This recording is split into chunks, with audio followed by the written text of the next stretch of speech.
It is the morning sports desk on a Monday, the 29th of April. I'm CJ Baumgartner. There's Corey Tackman. Corey, what a week to be involved with Minnesota sports. It has been one of joy. Most of the time, people want to be pessimistic about Minnesota sports. This is a great day to be pretty positive about where the Minnesota sports teams are at, if you ignore like the Wild and the Gophers. But we're talking about the positive ones today. I would even say, I mean, your favorite football team picks up a quarterback of the future, right? Your favorite baseball team is now on a 7-game winning streak. Your favorite basketball team just swept their opponent and moves on to the second round of the playoffs. Your favorite hockey team didn't lose this weekend. It is an all around fun weekend to be a Minnesota sports fan. It is great. If you want to look at even more, PJ Fleck's transfer portal recruiting trip has gotten the team's recruiting class bumped up immensely. So adding 2 4-stars in the portal. So even then we got optimism in the land of 10,000 lakes. It's great. Let's start off talking about those Minnesota Timberwolves. And I think we'd be remiss. You mentioned this earlier today on the Superstation in your Dead or Alive bit with Daryl, that Phoenix Suns are dead. They're dead. They're dead. I had this kind of funny feeling sweep over me. It was actually I went to game number 2, and it became, I think, apparent in game number 2. Anyway, I don't know how other people felt. Wanted to keep that opinion to myself until I saw game 3 for sure in Phoenix. But the Timberwolves are just a better team than Phoenix.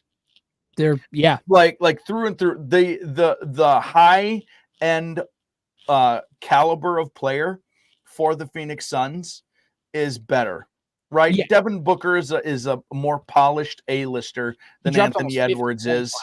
Well, I mean, he only combined for 50 points in the other 3 games combined. So it was about time he did something. Kevin Durant's a Hall of Famer. He's like a top 15 or 20 guy all time. At least he will be when he decides his career is over.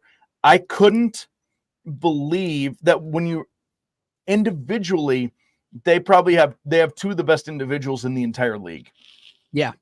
This Timberwolves team is such a better team than that Phoenix team, and it's not even close. And then, Grayson Allen's not like a superstar by any stretch of the imagination. He was a nice player for them this year. Really important, and he made a lot of shots for them this year. When you lose that guy, it was a tough trail for the Phoenix Suns. The Timberwolves, man, they just guard so hard. They're so good at defense. It's pretty stellar to watch. There was a defensive possession in the second half that everybody remembers the Ant dunk by this point. Right. But he got that dunk via the defensive possession just on the other end of the floor, just previous to it. Unbelievable rotation. It's one of those when you watch a basketball game, you're looking at the TV screen and you just think to yourself, if the Suns make one more pass, they're going to be wide open for a 3. And then a Wolves player would close out on them. And you think, well, if they just make one more pass, they're going to be wide open for a 3. And then a Wolves player would close out on that guy. And then you'd think, all right, if they make that third extra pass, the guy's just going to get like an 18-footer for free. Mm-hmm. And they didn't get the 18-footer. And then the baseline cross-court pass gets picked off by Jaden McDaniels. And then Ant goes down. And what a great call. Spiro Adidas called it a signature slam, which was so cool. That sequence of events, that defensive stand into that dunk, culminating in that win, was impressive. Well, and the thing about the Wolves defense, it's good. We've known that all year long, but it's the microcosm of that possession. I was watching the game with my wife last night, and we were sitting on the couch, and she after a matter of factly after that looked like they were scrambling a bit on that possession. And I said, yeah, it looks like that, but watch it on replay. And you pointed this out on Twitter, Corey. Mike Conley's ready 2 passes before to get to the corner. He knows already where he needs to be. And by the way, that started the reason why it looked so discombobulated and why Phoenix kept going one more extra pass and we got them where we want them is because KD was matched up on Conley on the block. They got the matchup they wanted. Karl Anthony Towns came over to double and to help his guy down low. And that meant Kevin Durant went, all right, I got the double team. Let's keep moving the ball and we're going to get that open pass. And everybody did just such a good job of closing out. That's one where we talk to basketball coaches all the time in the Park Region Conference and around central Minnesota. That's one where there's not too many NBA plays you can clip and like tell your high school kids, like, see, why can't we do that?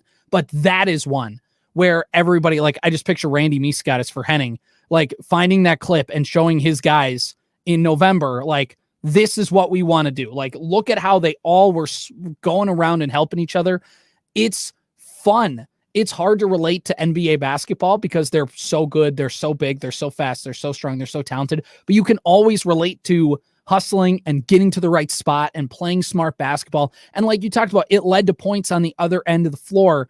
This Timberwolves team is so, so good. And not only that, Corey, this is the Timberwolves won their first playoff series in 20 years. I was in kindergarten, Corey, when this happened.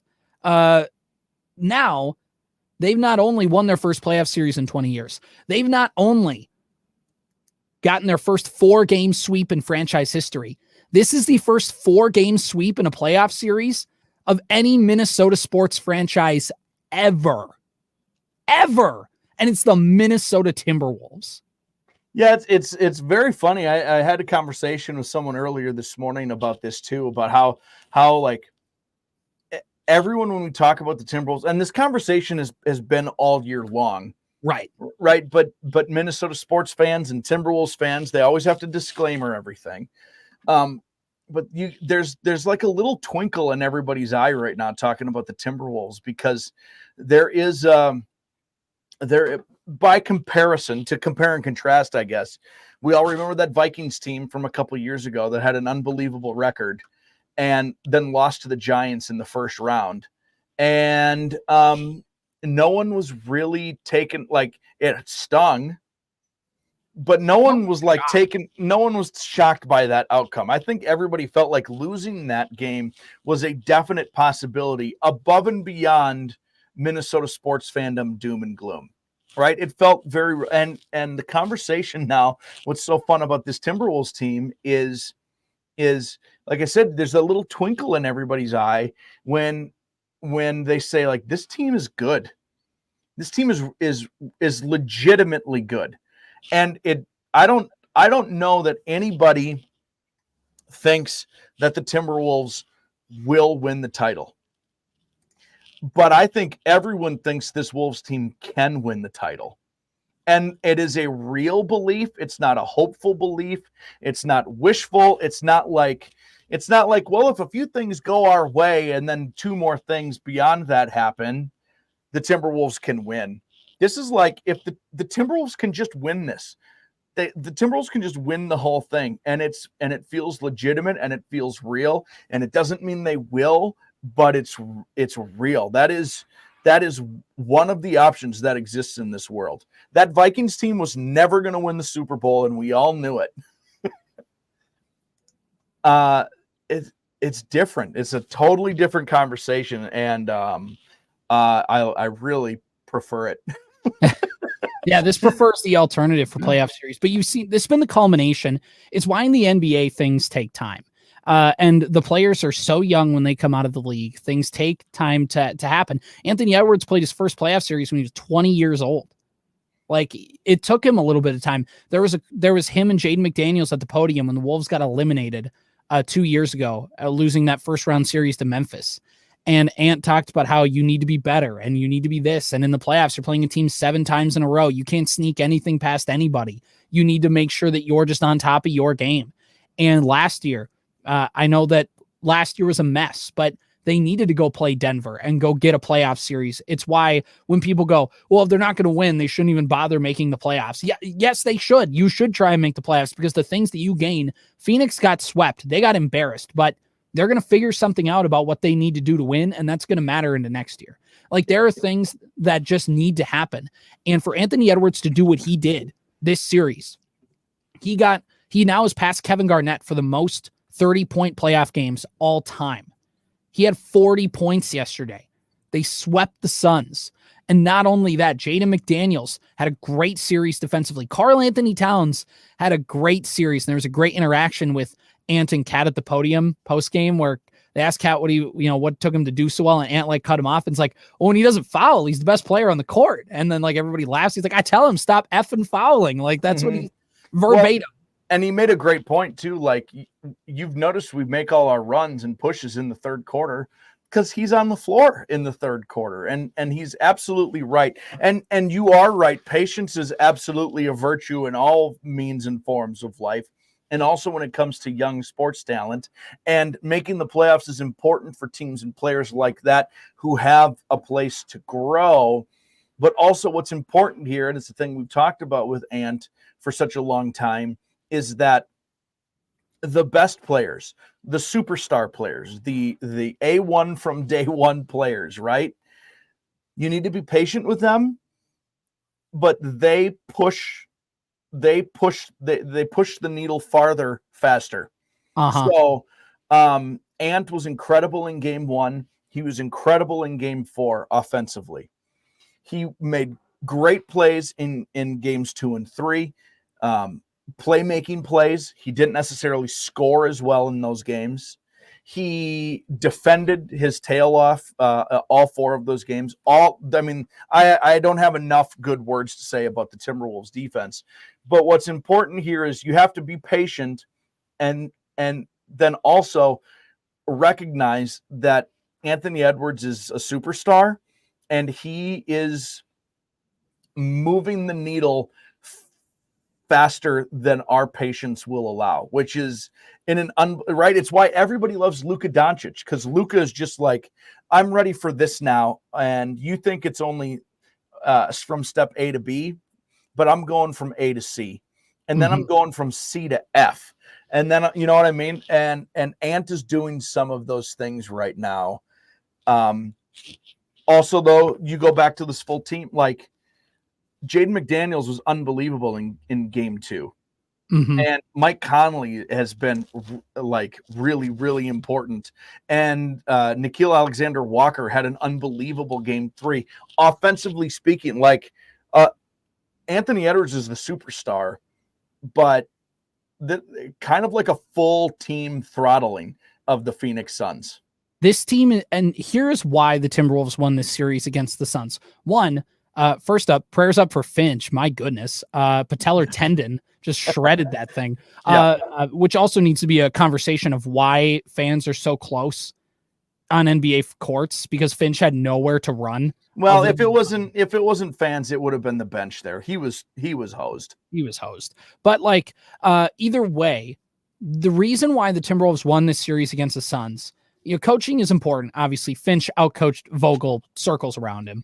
But the other thing is, everybody talks about Matt Ashaba, the Suns owner, and how awesome he was. And he came right in and he put his chips in the table and he got Kevin Durant and then he came in and then he got Bradley Beal and they're all in on the super team and they're going to pay all of them. It doesn't matter. He'll do it.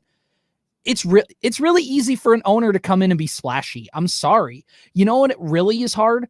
It's hard to build a good team. It's why Tim Connelly in Denver, they had Jokic. You need star power in the NBA. That's not to say you don't need star power. But it's required. You need it. It's required. Yep. But I think what people confuse that is more stars equals better team always. And that's not exactly true. The Golden State Warriors with Kevin Durant were overloaded with star power. But you know what they also were? They also had Iguodala. They also had these guys who were willing. They were deep. They were a deep team. They were a deep team before Kevin Durant. They were a deep team after Kevin Durant. And not only that, with Phoenix, they traded all of their depth pieces to go get Kevin Durant. They traded draft picks to go get Bradley Beal. They're on the second apron where they can't sign free agents because Ashaba wanted to come in and be flashy and splashy and do all of this great stuff. But you know what they did do? They emptied out all of their depth. And when it came to whenever Booker or KD had to be off the floor, they got hosed. When Grayson Allen had to go out, they were hosed. And I know Charles Barkley moved the goalposts from the Wolves aren't going to win the series to, well, of course they should have won. The Suns were banged up because can't give them credit at all. But the Wolves are a deep team because here comes off the bench Naz Reid. Nikhil Alexander-Walker, Kyle Anderson. These are 3 guys that would be starting on playoff teams.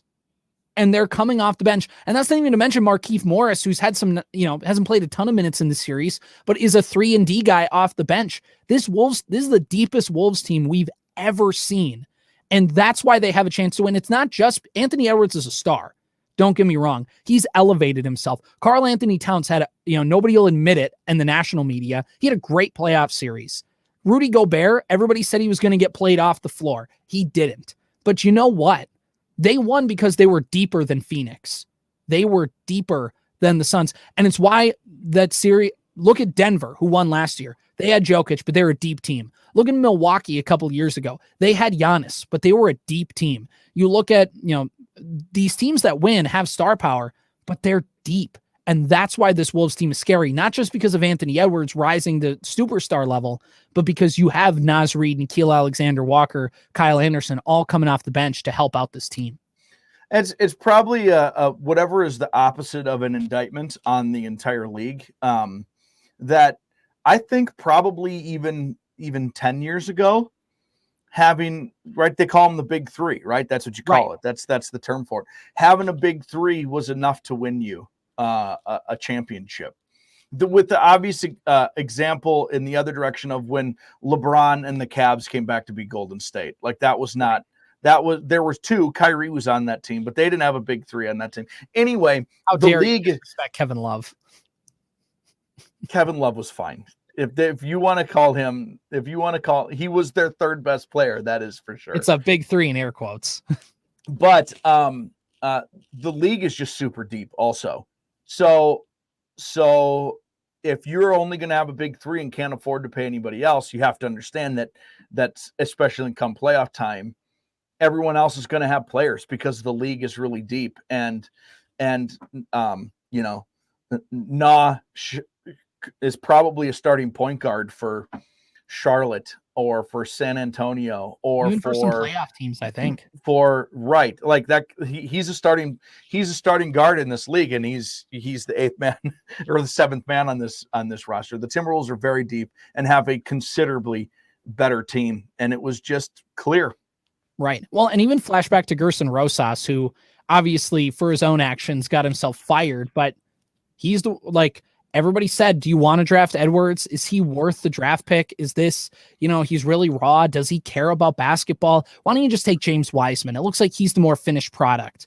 They took Anthony Edwards and banked on his potential, and it worked out. Naz Reid being an undrafted guy, getting Jaden McDaniels. Like, those are guys that they drafted and developed. And then Tim Connolly coming in here and acquiring Rudy Gobert and not giving up depth to do it. Like, they traded Vanderbilt, they traded Pat Bev, they traded guys who Utah immediately got rid of. Really, it was the draft picks that were the centerpiece of that trade. And yeah, that has some implications down the line, obviously. But the Wolves did not sacrifice their depth to go get Rudy Gobert. And Tim Connolly refused to trade Jaden McDaniels in the deal for Gobert. He refused to put him on the table and then extended him. And everybody wants to talk about how albatross of a contract that is. It's not true. Look at this graphic, Corey.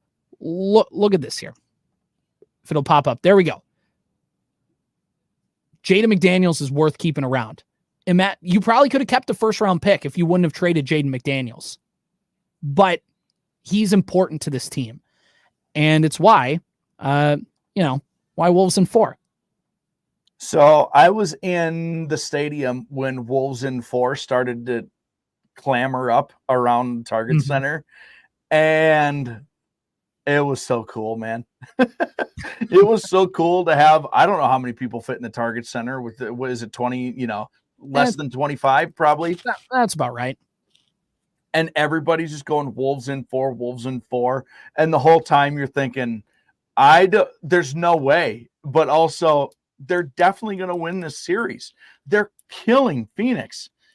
They're just killing them. And Jaden McDaniels he was so good. It's just as it turns out, the matchup was nerve-wracking, right? Beforehand, right? Before this series started. As it turns out, we found out that the Timberwolves were a matchup nightmare for the Phoenix Suns. A matchup nightmare. nightmare. And again, for those who can't see, Jaden McDaniels held Devin Booker and Bradley Beal to 23% shooting in the playoffs. World-class clamps. That's impressive. And the Timberwolves, once again, get a big-time win. They get the playoff sweep. They get that. There's a million different things we could say about this Wolves team other than they did it, and it feels good. And it's going to be a dogfight of a series against the Nuggets. We just got to keep hoping that LA can make them grind out that series even longer. And it's going to be a fun series with Denver. Two teams that are most like they're carbon copies of each other. Sometimes it feels like just the way that they like to play basketball and whatever. I mean, they're both built by the same guy in Tim Conley, but it's one last thing I'll say, and then we got to move on to talk about a couple other things. But the Minnesota Timberwolves got raked over the coals. And, you know, we certainly weren't defending the decision right away to trade for Rudy Gobert and to go get him. And it looked bad last year. And it looked like maybe it's the time to pull the plug early on the Gobert experiment. But Conley wanted the Wolves to get bigger. They wanted to be a big team. And at the time, being big wasn't necessarily the trendy thing to do. But now in the NBA playoffs, being big is the thing you need to do to win. And it's why the Wolves are a matchup nightmare for the Suns, because when the Suns, every time they tried to go small, the Wolves just played bully ball and were able to win. And it's why Laurie and Rodriguez went out to go get Tim Conley to put this team together. And the Wolves are just, it's a really fun time to be a Timberwolves fan. I've never experienced anything like this ever in my life. I was too young to experience KG in 2004. Yeah, and that team was incredible also. At the different stages of careers, right? Garnett was totally established by that point. Cassell was moving towards the end of his career. You know, he was on the backslide of his career. Latrell Sprewell, the exact same thing. But all of those guys were readily established as guys who could do it. And you know, Wally Zerbiak was on that team, but like that team was not as deep as this team is. There's just no other, you know, this team has had, Carl is unproven. He still is a weird watch. He had a nice series. He played a great game 4. He's a weird watch, and he's out of control more often than I would like. Rudy has not seen playoff success in his career. It's been a long time since Mike Conley saw a ton of playoff success. Like, you know what I mean? I know he was on that Utah team, and he's a good point guard back with Memphis, but it's been a while for him. He's so old that he played college with Greg Oden. That's how old Mike Conley is.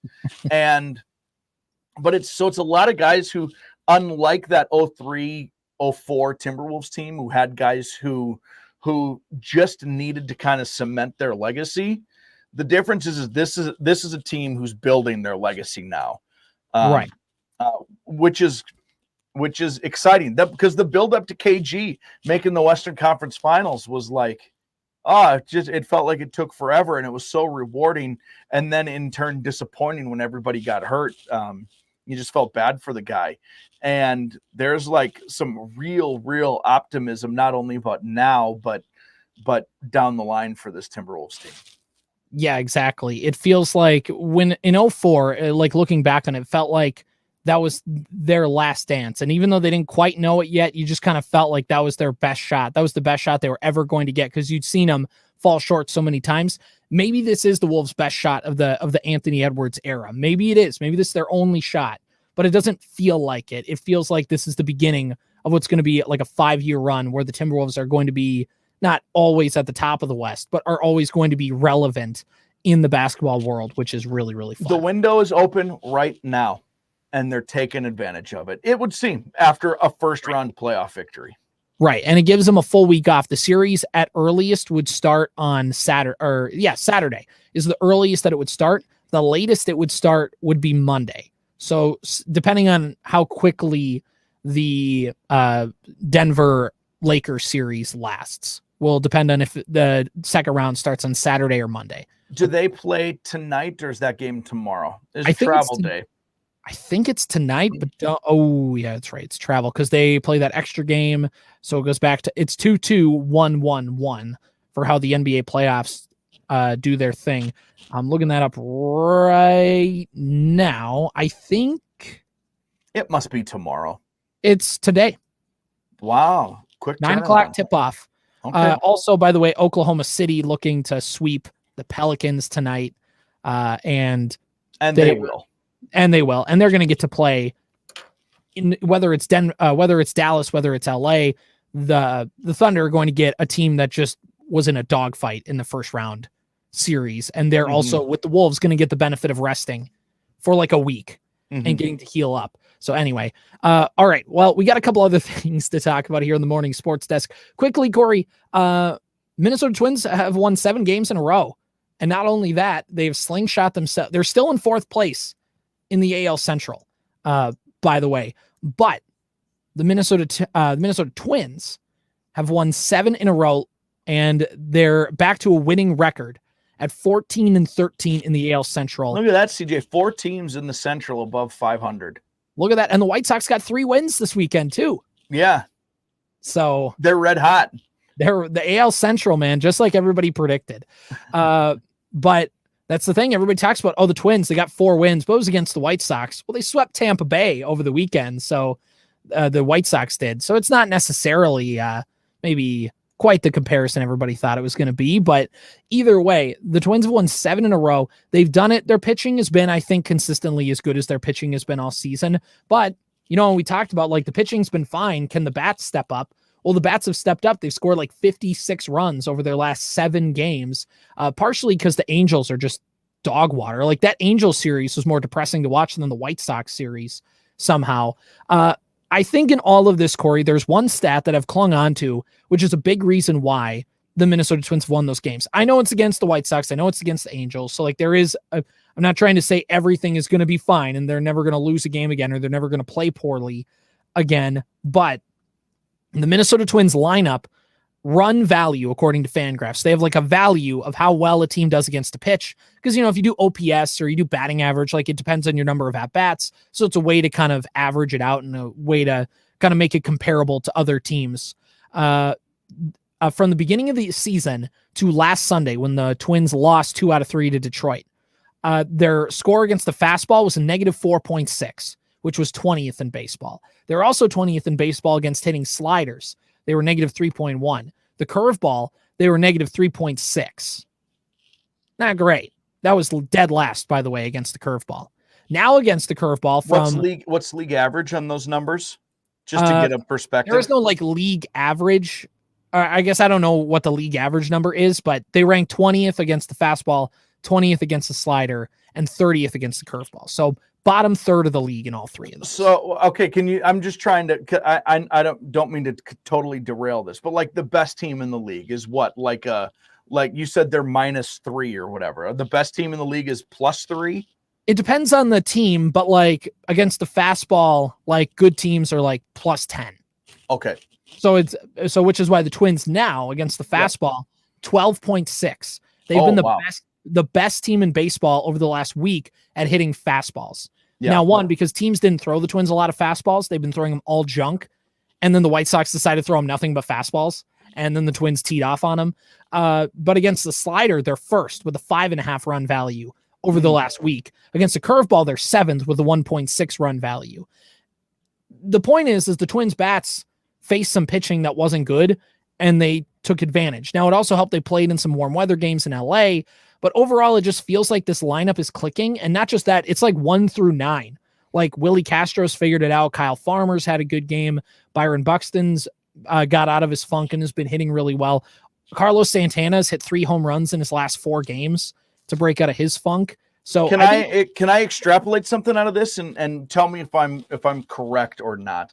But the way I would interpret that is if their numbers are so good against the fastball, and then in turn it really impressive against those breaking pitches, can you interpret this as they're not chasing pitches out of the zone anymore? Like they're swinging at sliders that are thrown for strikes, and because they're not chasing breaking pitches down and away and in the dirt, the other team has to throw more fastballs for strikes and they're teeing off on those. Is that a way to interpret that, or am I off the well, mark a little the thing bit? About the Twins is they actually are pretty disciplined in not swinging at pitches outside the zone, which is why I think they sometimes get into troubles. They get like watching Ed Julian at bat. Like it's like he'll take some pitches that are borderline and you're like, my guy, you need to fight those off, or like you can't, like it's 2 strikes. You can't just take a pitch that's close. I get it's, the Twins have been pretty disciplined. They don't swing a ton outside the strike zone. The thing is, the Twins hadn't taken advantage of mistake pitches.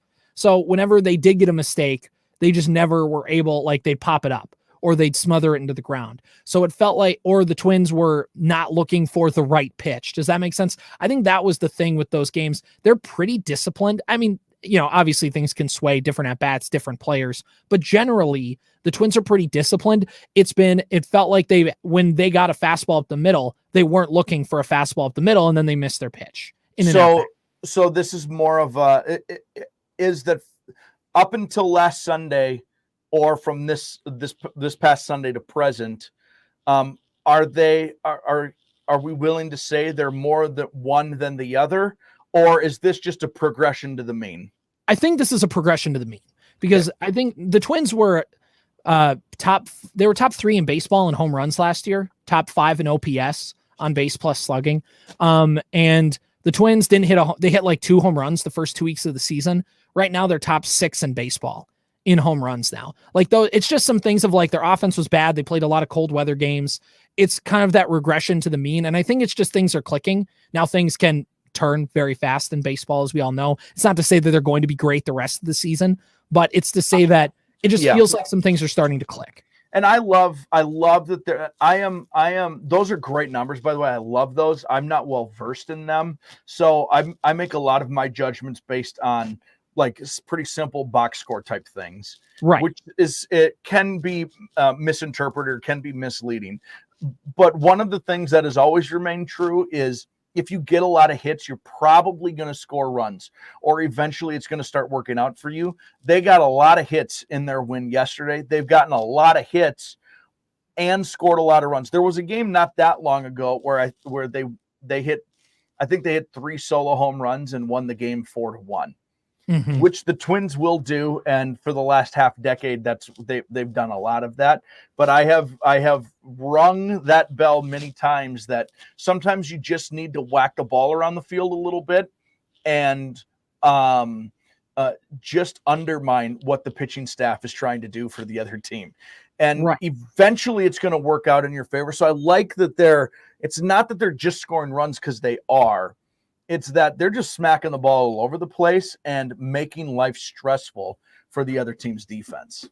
I think there was a at-bat where Austin Martin was down 0-2, worked the count all the way to 3-2, fought off like 4 pitches in a row, and then just got a pitch on the outside part of the zone and just doinked it into the outfield, which is like just a great work of an at-bat. There was one where Ryan Jeffers saw a pitch that was breaking away. He just got the end of the bat. It was a bloop single over the shortstop into right. And it's just one of those things where it's like you could see all the way of what Jeffers was trying to do. That wasn't an accidental swing. He saw where that pitch was going. He recognized what pitch it was, and he just knew he didn't do too much with it. It just feels like they're clicking right now. I think that's the best way to word it. They've felt uncomfortable at the plate for the first 3 weeks of the season. They feel a lot more comfortable now. Again, things can change. They play some bad teams, but they've averaged out to the mean. And you think of all those games where it's like they dropped that they should have won. A 7-game winning streak is random, and it is random, but it averages out some of those random losses you had early in the season. They're 14-13. And I think if you tell yourself a month ago at this time when the Twins had opening day, hey, Corey, the Twins are going to be 14-13 after the first month of the season, you go, all right, I'll take it. And it's a good reminder, too, that even if you were to have reversed the first half of this season with the second half so far, you know what I'm saying? Like, if they would have had a really nice start to the season and then lost 7 straight and their record was 14-13 in a game over 500, we would feel a little differently about this team. But it's why it's important sometimes, and we talk about it a lot, wait until May 1, even sometimes June 1, to really come to full judgment on what your team is. And as of right now, this team is where they need to be with May right around the corner. Exactly. They still have 3 games against the White Sox, and then the schedule gets a little bit tougher into May, but we'll figure that out when they get there. So Twins play the White Sox today, 6:40 first pitch, 6:00 pregame on 101.7 FM and AM 920 KWAD. One last thing, Corey, we don't need to spend too much time on this. The Minnesota Vikings held the final 3 rounds, or the final 3 rounds of the draft took place in rounds 4 through 7. They came away with a couple offensive linemen, a defensive lineman, a corner, not a ton of action. They didn't move up. They didn't move down a ton. They just kind of stuck and picked where they needed to. So the full draft class now reads with, I'm trying to get the official list up here, their draft picks and their draft class. But the Minnesota Vikings came away with J.J. McCarthy. They came away with Dallas Turner. We talked about them on Friday's show. Kyrie Jackson, the corner out of Oregon in round 4. Walter Rouse, a tackle out of Oklahoma in the 6th round. A kicker, Will Reichard, in the 6th round. An offensive lineman, Michael Juergens. A defensive lineman, Levi Drake Rodriguez from Texas A&M University Commerce. That's it. Those are their draft picks. So they came away overall with 7 draft picks. And with day 3 picks, you don't hold too much stock to him. Maybe Kyrie Jackson, because he's a 4th rounder. Those other guys are all depth pieces. But just on a vibe check, now that the Vikings 2024 draft is complete, Corey, how you feeling? I want to say this and not sound too disrespectful. I don't care about what they did on Friday, or I mean, they didn't do anything on Friday. In terms of this year, it doesn't matter. But now in a half a decade, I'll be able to tell you how I feel about some of those guys, but in a half a decade, I might not even remember that some of those guys exist, just because that's how it works. If you want me to vibe check the entire NFL draft and the signing of undrafted free agents, I am willing to buy into the Vikings propaganda that for the 2nd year in a row, they signed the highest rated undrafted free agent. Last year it was Ivan Pace, and we know what he turned into, a really, really excellent piece of that Vikings defense. This guy's an edge rusher again. I'm willing to buy into that propaganda and hype that it's good to get that guy, and it's at a position where they need depth to help create problems. But what I care about is the J.J. McCarthy piece and Dallas Turner piece. So if I take that and I buy into the hype of that signing, and everything else is just kind of a neutral. It's impossible for me to give an opinion on any of them. It's just kind of cool. I'm glad you guys exist and enjoy the purple, and we hope it works out for you. The vibes are right, man. This is a very exciting experience, I think, right now to be a Vikings fan and start to look towards the upcoming season. Rookie minicamp starts late this week, so everybody got drafted. They all fly into the Vikings facility to get a tour, and then they like get their equipment all checked out. They get a bunch of sweatshirts and they get a locker and whatever, and then they fly home. They all collect their stuff, and then they go back to Eagan to do rookie minicamp, which is where the coaching staff can start to get them integrated into the offense or defense and get them introduced to their coaches. Like they can start working with them essentially. And it'll be fun to cover what that team is going to do with JJ McCarthy and a bunch of other things. But yeah, I mean, whatever. The only late round pick that could really make an impact is Will Reichard. You don't typically want to draft a kicker, not because that they're not worth a draft pick, but because you feel beholden to them winning the job. It's why, Daniel Carlson didn't have a great start to his Vikings career. Kai Forbath actually outkicked him in that training camp because they took a 5th round pick on him. You're not going to cut him and just light the pick on fire. You feel beholden to keeping him. They have John Parker Romo as a kicker, whatever. I mean, that guy is going to win the job, that kicker. I think he's the all-time leading scorer in SEC history. Right, exactly. And look, it's fine. I don't mind. I'm not like drafting a kicker I wouldn't do, but I'm not going to like wail on them for doing it. It's whatever. It's a 6th. The odds that a guard that they drafted with the 6th round pick being good is low anyways. So they needed a kicker. It's fine. It just means that if the guy stinks, they're probably going to keep him anyways, and he might miss a few kicks in a game because they feel beholden to. But also this year doesn't matter. And if you waste that, then... Well, and I know you used Daniel Carlson as the example, but they distinctly did not stick with him. Right. And by the way, if they did, he'd still be kicking for the Vikings today. Yeah, because he's the best kicker in the league, pretty much. Yeah, thanks, Zimmer, for freaking out all of 5 seconds. All right. But yeah, we'll monitor some things, and we'll talk about, our expectations and what we kind of think about the Vikings and things like that as we get closer to that. Overall, it just feels like the Vikings get an A for this draft because they got their quarterback of the future, and there's a little bit of buzz with him. He won the press conference. We'll talk about everything with the press conference later in the week, because some things are going to die off now with the Wolves being off all week. But we've already gone 40 minutes. That's a pretty good, healthy podcast today. So this has been the Morning Sports Desk for Monday, April 29th.